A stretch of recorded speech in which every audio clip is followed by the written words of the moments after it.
Hello and welcome to another Fortnight on the Isle where the background of the video is a little bit different now.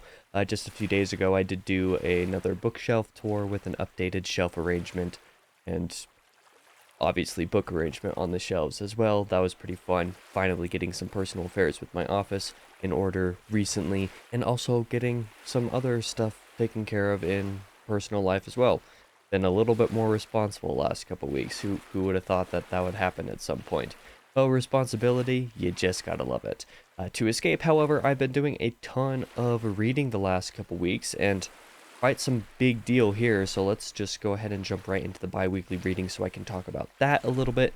First off, I did read Murderous Fairies, the second book in Midnight Detective Agency. This was another arc provided after I read and reviewed the first book last year. I will say I didn't quite enjoy Murderous Fairies as much as the first book. It didn't click with me quite as well. Not sure if I'm going to read more of the series. It's not necessarily for me. Like, I'm not the target demographic for it. Not a book meant for me. But I did still enjoy my time with it enough. I got quite an intensive review written for that one on Goodreads. And we'll have a review probably coming on the channel in about 2 months. I think April is when that review is scheduled, actually based off of how things are going. Otherwise, the next few books that I've been reading, I've really, really loved all of them, to be completely honest. And it's actually kind of ironic because these first couple books I'm going to talk about here, I only rated 4 stars, even though I will be talking about how much I loved them.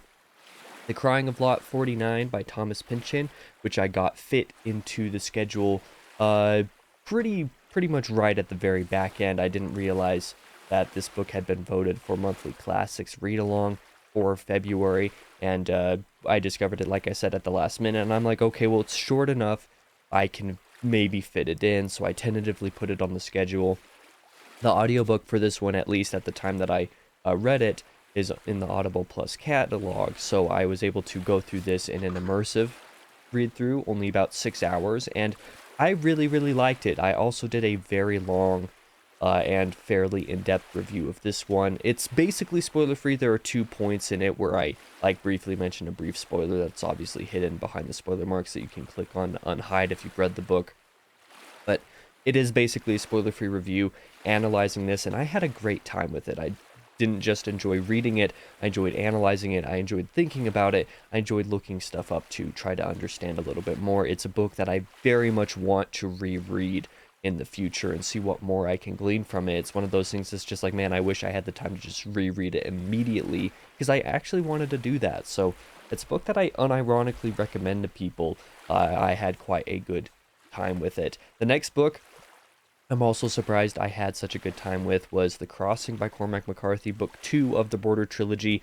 I didn't love All the Pretty Horses, the first book in the trilogy. It was okay. There were things about it that I really liked, but overall, as a package, it was pretty mixed bag for me. There were a lot of moments, a lot of scenes, a lot of stuff in it that I found unnecessary and pretty boring. And I also found I discovered, I think part of the reason I didn't enjoy it too much was because Muller's narration of it, the audiobook, because I do McCarthy immersively now, I didn't love the narration. I found it to be a rather flat and boring performance, and the mixing on the audio for it wasn't great. But in comparison, Richard Poe's narration of The Crossing was very good. I plowed through this in just a couple of days. In fact, I finished it, I think, 2 full days earlier than I anticipated and planned. And I also wrote a review for this one. This one's not quite as good as my reviews for the last 2 books I just talked about, but I do want to go back and actually write and make it more in-depth and actually talk about the spoilers of it, because this is a tragic book and there's a lot to talk about in it. I really enjoyed my time with it. Once again, another like 4-star read book that I can't, like, I don't feel right rating it 5 stars, but I would be willing to put it on my favorites shelf, if that makes any sense. But because of the opening that those couple of days, finishing The Crossing a couple of days early allowed me to start East of Eden. My first book by Steinbeck, and I think probably going to be one of my few books by Steinbeck that I read, at least anytime in the near future. I don't know why I'm not super interested in much of his bibliography, but this one kind of makes up for it because it's one of my most anticipated reads ever. I'm 2/3 of the way through it, so I'm on page like 413.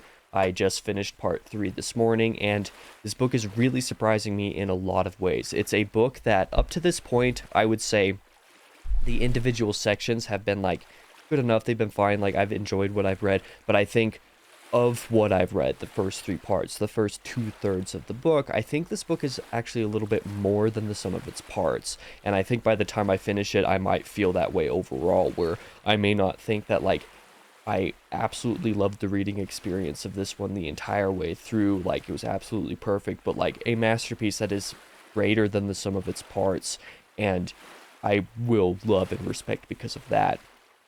But some of the things that have surprised me the most about it is how much has happened, how many different scenarios have happened in the story. There are certain developments, like part 1 especially, moved through a lot of time that I was not expecting it to move through so quickly. Part 3 kind of, well, no, maybe not part 3. Part 2 definitely also did some of this, where certain developments, certain storylines went in the way that they went, and I wasn't anticipating for them to go at the pace they were, so the pacing of this has been a huge surprise. But the biggest surprise, and one of my favorite things about the book, is the character work. Steinbeck has done pretty much the impossible, I think, with this book, in not just the plot, but the characters being allegorical. There's a lot of metaphor and allegory happening with the book, and he even makes it an explicit part of the plot in some sense. Not in like a meta kind of way, but in a way that some readers might not necessarily like if they think that that allegory is just an inherently bad thing. But the way that Steinbeck is able to use the allegory, use these kind of aspects of the story to tell the story without that being a problem for me is insane. Like, the characters especially are all representative of something. Like, they are kind of like stand-ins for stuff, for other characters, for allegorical things. There are even characters in the book that are sort of personal stand-ins, where he himself is essentially a character of the story. The character Olive Hamilton is literally the name of his real-life mother. So, like, there's some self-inserts here. There's a lot of the allegorical stuff that I said, and a lot of the main characters, at the very least, are straight-up caricatures. They're not like individual characters the way that you might expect from most books most of the time, or how you would expect to enjoy them. But even though they are caricatures, they are still so independent and individualized and well developed that they don't feel like it. So, like, you can tell they are, but they also aren't at the same time. It is one of the craziest balances I've ever seen anybody write. Like, I don't think anybody could achieve what Steinbeck has achieved with his character work here, just because of how perfectly he has drawn that line and stayed on it. Just with it's really crazy. It's really hard to express how well done that aspect is without you just reading it for yourself. I know a lot of people who aren't super into classics or super into older books, or who aren't typically inclined to read books like this, that have read East of Eden and think it's a masterpiece. So there's clearly something about it that just works. So even though I'm not done with it, it is one that I would say I recommend. As for the bi-weekly writing, well, not simultaneously, a lot happened the last couple weeks, but also a whole lot didn't happen at the same time. I'll go ahead and flip over to my desktop here and show you that I basically didn't do any writing in the Reign of Ash the last couple weeks. It was literally just like 400 words or less on Thursday that I got through a couple scenes in this third outline, but other than that, I literally did nothing in the Reign of Ash. So when I said in the last one of these updates, just like, yeah, I'm going to really get started on the third and final outline as soon as possible, and it didn't happen. I will say that a lot of that was because of the other writing that I did, because I did write over 4,000 words for Goodreads reviews for The Crossing and Crying of Lot 49 and Murderous Fairies. 2 of those 3 reviews I'm really proud of. The Crossing one, I do want to go back and actually do something a little bit bigger with that review, because yeah, and getting into doing more in-depth reviews on Goodreads has actually been really fun. It's time consuming, and it's actually affecting, you know, some of my other work projects and ways that I'm having to adjust now, but I've been really enjoying doing that. So I did write a lot of words for those couple of reviews, and I also wrote a nearly 6,000 word blog post, which we'll talk about a little bit later, a little bit later being pretty close to now, because for the coming releases on the channel over the next couple weeks, there will be 5 videos on the main channel just like normal. On the 20th, this Tuesday, on the book bench will be my review of No Country for Old Men by Cormac McCarthy, which many people watching will probably already know is like the book that made me realize that, like, okay, maybe McCarthy can actually be good, right? Because I didn't enjoy The Road too much, but No Country for Old Men really sold me, doing that one immersively. The narration, the story itself, the characters, I really connected with all of it, and I can say I love that book. Again, it's kind of like that 4 out of 5 star masterpiece that I have been talking about throughout the duration of this video. That review will be on Tuesday. On Thursday, the 22nd, will be a top 10 video, another top 10, but this will be sci-fi stories I want to read after Sun Eater, so that will be rather exciting to get into rather soon. Next Sunday, for Short Story Sundays on the 25th, will be The Alchemist by H.P. Lovecraft, a video that I think I actually had recorded like 2 weeks ago at this point that I haven't gotten edited yet. The last weekend has been pretty crazy, but with rearranging my shelves and stuff, I didn't get to get as much video work done as I planned, but that will be coming next Sunday. I think that video is a little bit better than the 3rd episode of Short Story Sundays last week.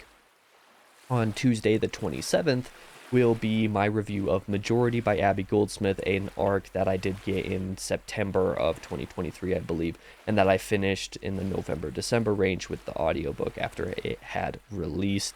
That was a book that I enjoyed a decent bit, but mostly for the back end stuff. I think the reasons that people might be inclined to read the book are going to be for plot and story reasons, which I didn't love, but I loved a lot of the exploration of themes and certain topics in it a lot more. So it's a longer review because of that, but I recommend checking out that video when it comes out. Otherwise, on the 29th, next Thursday, will be a quick, like, not really a wrap-up, just kind of like a quick summary of where I'm at with the Wheel of Time, because in March I will be starting Fires of Heaven, if I could point my finger the right direction right there. And with starting that book, you know, I'm going to be doing my Wheel of Time diaries like normal with that one. But before we get into it, I wanted to wrap up what my experience with the Wheel of Time was through the course of 2023 and what I'm planning to do with the series in 2024. So that video will be coming out next Thursday. If you've been following along with my journey in that series, I highly recommend checking out that video, because there is a lot of information that I give out in that one, not just summarizing my brief thoughts on the book so far, but like I said, also my plans for the series in this year in 2024. For the second channel, I'll have just a few videos coming out guaranteed. On the 19th will be my 7th album review for actually an EP, so, you know, it's kind of cheating, but whatever. Before I Turns, The Devil Exists is the Beautiful and Dark of Life. That review was the 6,000 word blog post that I referenced, a review that ended up probably 2 to 3 times longer than I anticipated for it to be, and that I kind of wanted for it to be. So I already recorded that. It was a 40-minute long recording yesterday, and I need to get that all edited basically right as soon as I'm done editing this one. So that's not very exciting, but I'll get it done this weekend. It's going to be a long weekend because of that. Otherwise, the next couple Fridays on the 23rd and the 1st will be my BioShock Let's Play stuff for episodes 8 and 9 of that. Coming up on the end of that, unfortunately, and I still haven't gotten any other Let's Play stuff edited in the times this year, so that's kind of a problem. But I've been running behind on a lot of stuff so far this year, so that's not super surprising.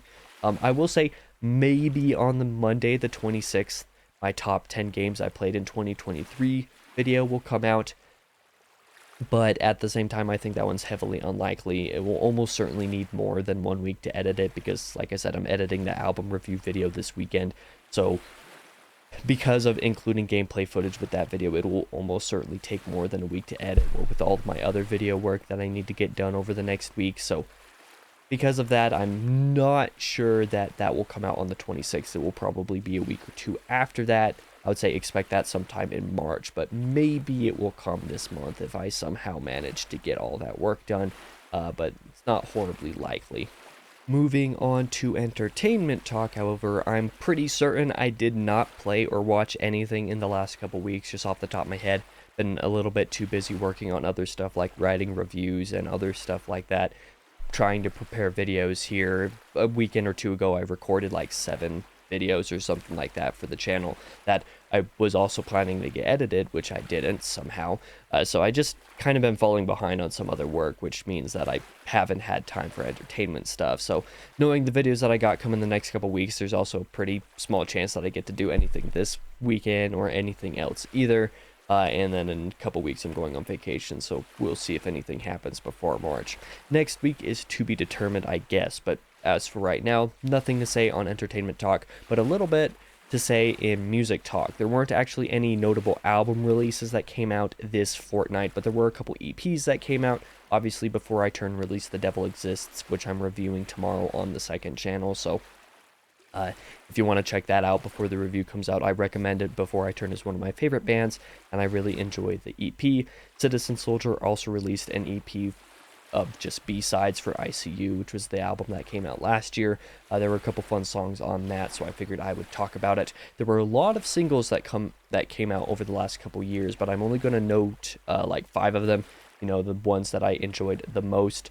And there were a couple that I didn't actually get the chance to listen to either, which is unfortunate, kind of like The Browning, Hive Mind came out last Friday, like just a few days ago, and I haven't had a chance to listen to it yet, but some of the singles that I did listen to and that I enjoyed were Wash It Away by The Ghost Inside. This collection of the 3 singles that have released from 2023 till now, including the new one, Wash It Away, I think are really good. Ghost Inside isn't one of my favorite metalcore bands, but I do enjoy their stuff every once in a while, and these singles are definitely doing the thing there. Like Moths to Flames released another double single thing, Paradigm Trigger and Angels Weep. I really enjoyed those songs. I really enjoy that band. Everything they've done this decade so far has just been immaculate. I really enjoy it. It's absolutely my style of metalcore to just throw on for no other reason than because I can. Andromeda, one of my favorite instrumental artists, also released a new single, Hollow Heart. And just as he's been doing a lot recently, he's been doing collabs with vocalists. Some songs he's been doing himself. But he's done vocal versions and also instrumental versions. For the most part, I only listen to the instrumental versions, but Hollow Heart is a really good song. So I recommend that one, whether you want the vocals or not.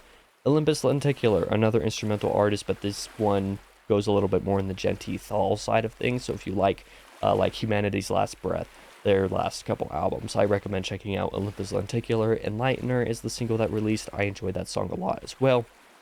But I think the standout single, probably my favorite single that released the last couple weeks, was by Tara May's Perfect World. If you like Coheed and Cambria, listen to Perfect World. It's a very good single, and that's all I need to really say about that one. It's honestly very good, so yeah, check it out. Otherwise, that will be the end of this Fortnight on the Isle. One of my longer episodes as of the last several months. This will probably end up being the longest Fortnight on the Isle in a good long while, probably because I talked a lot about the reading this week, a lot more in depth than I usually tend to. But if you did watch the entirety of this video, I really appreciate you, and thank you for watching. Otherwise, I'll be back on Tuesday with my review for No Country for Old Men, a video that I'm very excited about. So if you're excited about that one as well, I hope that you check it out. Otherwise, I'll see you guys in whatever you check out next.